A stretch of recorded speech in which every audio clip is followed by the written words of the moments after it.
Thrasio just announced its 3 largest acquisitions ever, totaling over $100 million.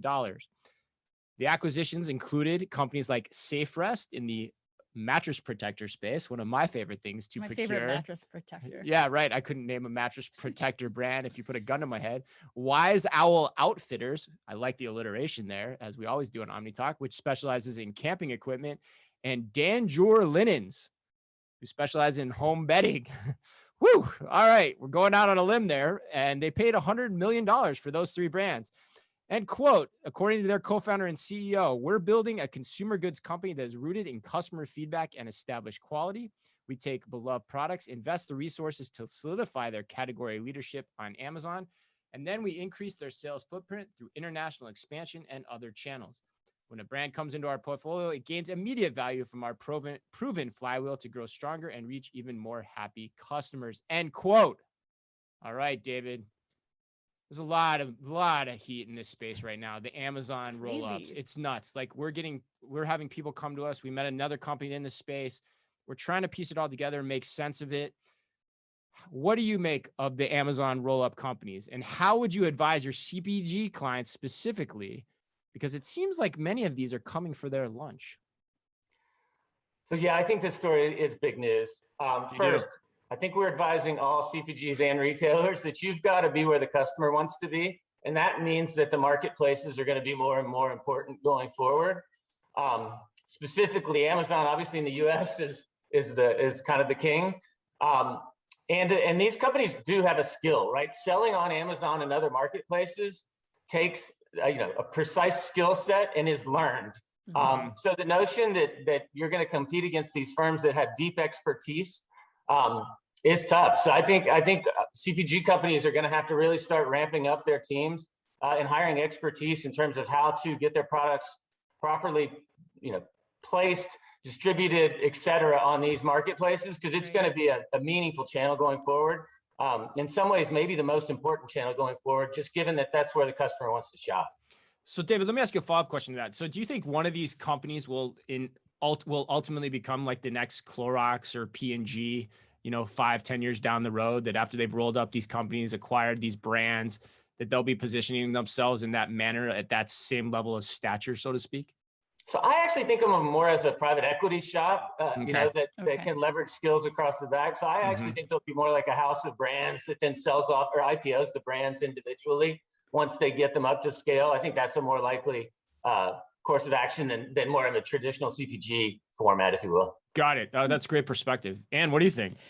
Yeah, I mean, this is just it seems like a total land grab. I mean, we've been getting emails from people, especially this week with this announcement of just how big these companies are getting.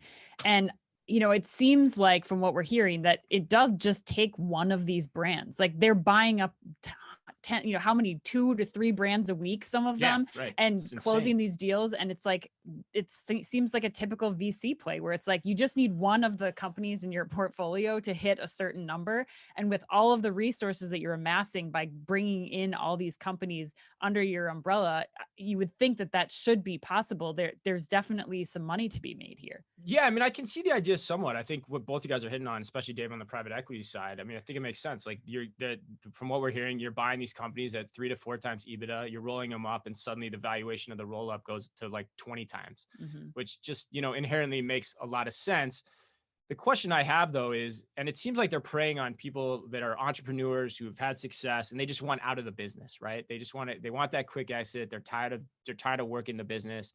But the question I have is like, how does the ethos of those brands remain after they get purchased, after the earnout periods are over with the founders from whom they're acquiring them, and can the house of cards continue to stand up in the long run when everything that it took to build those brands, potentially could fall away? So I don't know, Kristin, if you have any thoughts on that, but curious your take here too. Yeah, I mean, my question is, at first, I love the fact that clearly Thrasio's, key value add here is they know how to build Amazon businesses, right? But what's the end game? Is the end game to continue to drive the Amazon portion of that as big as possible? Or is the end game to sort of develop kind of an annuity business there while building out more of their direct to consumer, owning the customer data, owning that relationship directly? and that will drive more value for the brands. So, you know, what do you guys think? What is the end game? Yeah, Dave, what do you think? So for me, I think we have to kind of turn the traditional models on its head. Yeah. I think CPG companies have to get more comfortable not having that direct relationship. I think there's plenty of money to be made across Amazon and then international marketplaces. I mean, if you can take a great brand in the US and put, you know, take it to Asia, there's plenty of upside there without, you know, going into DTC or some other business model. I think a marketplace-based model, there's still a lot of meat on the bone. Yeah, and the other part of that, which you said too, both of you, is I think the thing that is important about the Amazon as the starting point is that the people that are selling really well on Amazon have been through the ropes competitively. Like, you know, if you're selling well there and you've got good reviews and these people know how to find them and they can take them, to your point, and scale them up better, both in the US and internationally, than how they're doing it on their own based on all their experience, there probably is a lot of gold to be mined, you know, with that type of approach.